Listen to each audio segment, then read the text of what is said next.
اللہ اللہ حضرت عمر کا بیٹا مصر گیا، وہاں سے کمائی کر کے لایا، تجارت کرنے گیا، لاکھوں کا مال۔ کون سا باپ ہے دنیا میں جس کا بیٹا باہر سے پیسے لے کے آئے تو ابا تفصیل پوچھے کہ بیٹا کہاں سے کمائے، کہاں سے لایا، کتنے ملے، کیوں آئے؟ کون سا باپ تفصیل پوچھتا ہے؟ ابا تو کہتا ہے لا صحیح، اور تعریفیں کرتا ہے میرا بیٹا بڑی کمائی کرتا ہے۔ کبھی پوچھا ہے اس سے کہ ڈیوٹی صحیح دیتا ہے کہ نہیں؟ کبھی پوچھا ہے کہ تو ایمانداری کی روزی لاتا ہے کہ حرام کی کماتا ہے؟ یہ باپ کی ذمہ داری ہے، یہ اماں کی ذمہ داری ہے۔ پھر کہتا ہے بیماری کیسے آ گئی، پریشانی کیسے آ گئی؟ تو نے کبھی سوال کیا اپنی اولاد سے؟ حضرت عمر فاروق رضی اللہ تعالیٰ عنہ کا بیٹا مصر سے پیسے کما کے لایا تو جناب عمر نے بلایا، فرمایا بیٹے اتنی تو تیرے پاس راس ہی نہیں تھی، تھوڑے سے تو پیسے لے کے گیا تھا، اتنی کمائی کیسے ہو گئی؟ اتنے تو پیسے نہیں تھے صاحب، کہاں سے کمائی لائے؟ اس نے کہا ابا جی وہ جو میرے چچا ہے نا مصر کے گورنر، آپ کے دوست، انہوں نے میری مدد کی ہے۔ فرمایا جتنے لوگ گئے تھے سب کی ہے مدد اس نے؟ کہا نہیں صرف میری کی۔ فرمایا تیری کیوں کی؟ تیری کیوں کی؟ کہا حضور آپ کے دوست ہیں۔ فرمایا چپ کر، حضور انہوں نے مجھے اتنے پیسے دیے، میں نے کاروبار میں ڈالے تو نفع آیا تو میں ان کی رقم دے کے۔ فرمایا خاموش ہو جا، باقی جتنے لوگ گئے تھے سب کی مدد کی اس نے؟ کہا نہیں حضور صرف میری کی۔ فرمایا اس نے تیری مدد نہیں کی، اس نے خلیفہ کے بیٹے کی مدد کی، اس لیے کہ وہ خلیفہ کو اپنے حق میں نرم کر سکے۔ فرمایا آدھا مال تیرا ہے، آدھا مال غنیمت کا ہے، مال خزانہ کا ہے، مسلمانوں کا ہے، اس لیے کہ تو جو وہاں سے مال کما کے لایا ہے وہ اپنے باپ کے خلیفہ ہونے کی وجہ سے کما کے لایا ہے، لہذا رکھ ادھر۔ یہاں کہتے ہیں کدھر سے آیا، کیسے آیا، کون سا حساب دیں، کیا کریں؟ او بھائی حضرت عمر رضی اللہ تعالیٰ عنہ کا اپنی اولاد کے بارے میں یہ رنگ ہے۔ ایک جنگ سے نا خوشبو آئی، خوشبو بڑی مہنگی ہوتی تھی، عرب میں خوشبو آج بھی بڑی مہنگی ہے، وہ زیادہ استعمال کرتے ہیں۔ میری باتوں کی سمجھ آ رہی ہے میرے بھائیوں؟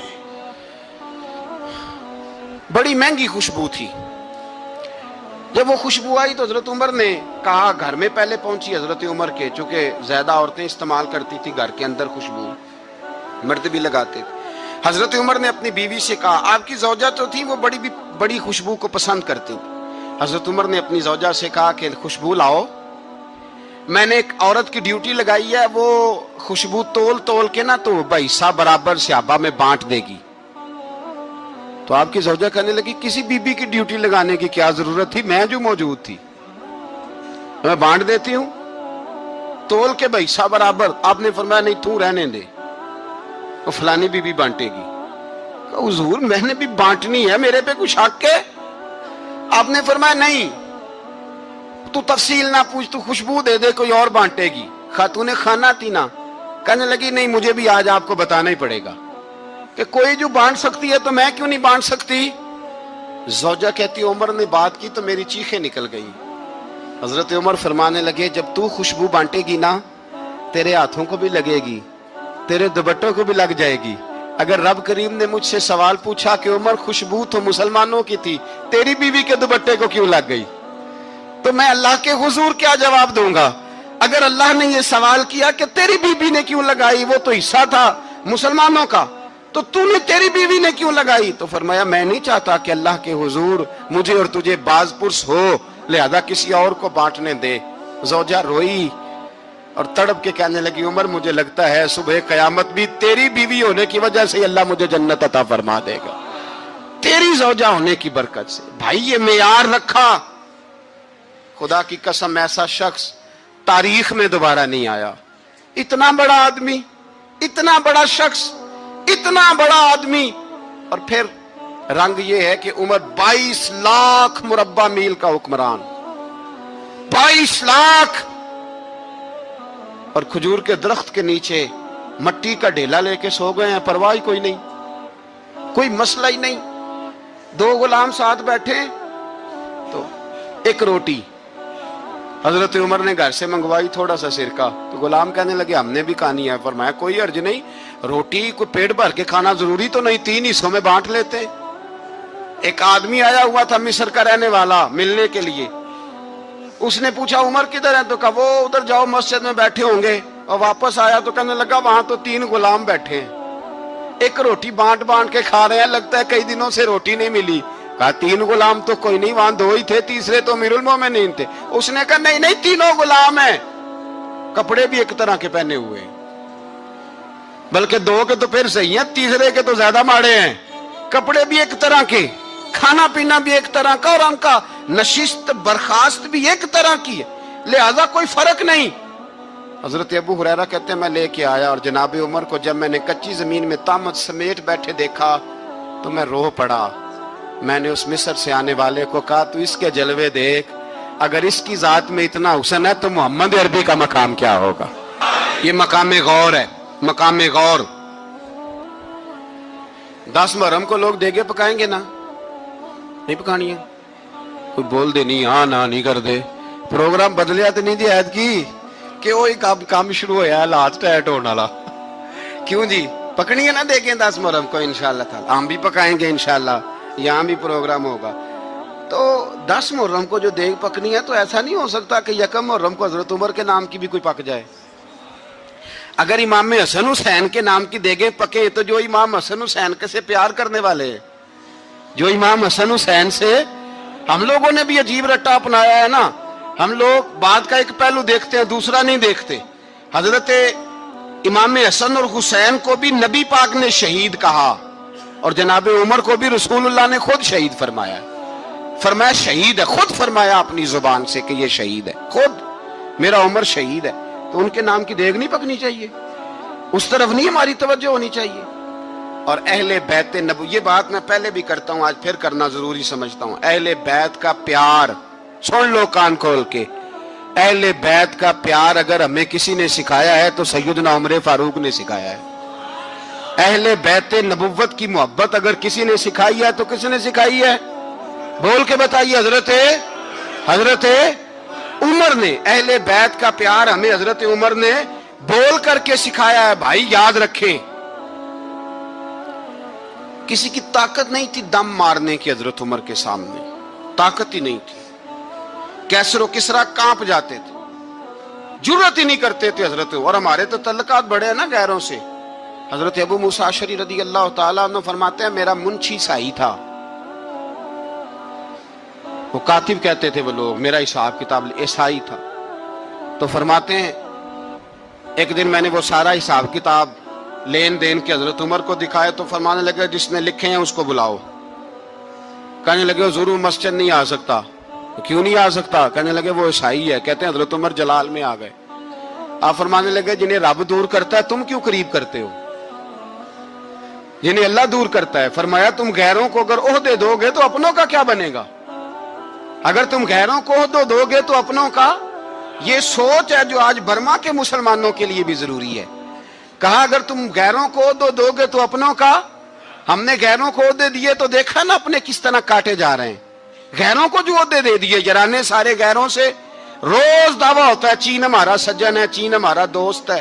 او بھائی دوست ہے تو اس سے کہو نا کہ برما تو تمہاری ایک چھوٹی سی ریاست ہے, چین کے بغیر تو وہ سانس بھی نہیں لے سکتا. اس کو کہو نا اس حکومت پہ دباؤ ڈالے. لیکن ہم لوگوں نے غیروں کو عہدے دیے تو اپنے پس گئے. حضرت عمر کہتے تھے ذمی کا ہم ادب کریں گے, ذمی کافر کا ہم, ایسا کافر جو مسلمان ریاست کو قبول کرے, بدامنی نہ پھیلائے. ایک آدمی کو آپ نے دیکھا آنکھوں سے نابینا ہے اور بھیک مانگ رہا ہے, تو حضرت عمر کو نظر آ گیا. فرمایا کون ہو؟ اس نے کہا میں یہودی ہوں. فرمایا بھیک کیوں مانگتے ہو؟ کہا جب تک تندرست تھا مسلمانوں کو جزیہ دیتا تھا, بوڑھا ہو گیا ہوں کیا کروں. حضرت عمر نے گھوڑے کی پشت پہ بٹھایا, کافر کو گھوڑے کی پشت پہ بٹھایا اور بٹھا کے مدینے لائے. حضرت علی شیر خدا وزیر خزانہ تھے. فرمایا علی اس کا وظیفہ جاری کرو. کہا یہ کون ہے؟ فرمایا یہ یہودی ہے لیکن یہ ہمیں جزیہ دیتا رہا, بوڑھا ہو گیا بیچارہ, بھیک مانگنے پہ مجبور ہے, ہماری حکومت کے اندر رہتا ہے, اس کا پورا وظیفہ جتنا خرچہ اتنا وظیفہ لگاؤ. حضرت علی کہتے ہیں میں وظیفہ لگا رہا تھا اور وہ میرے نبی کا کلمہ پڑھ رہا تھا, وہ رسول اللہ کا کلمہ پڑھ رہا تھا. یہ مزاج, یہ نہیں کہ کافر. حضرت عمر نے گورنروں کو خط لکھے تھے کہ زبردستی کسی کو مسلمان نہیں کرنا, جہاں ان کی عبادت گاہیں بنی ہو گرانی نہیں, کوئی مندر کوئی گرجا ضائع نہیں کرنا.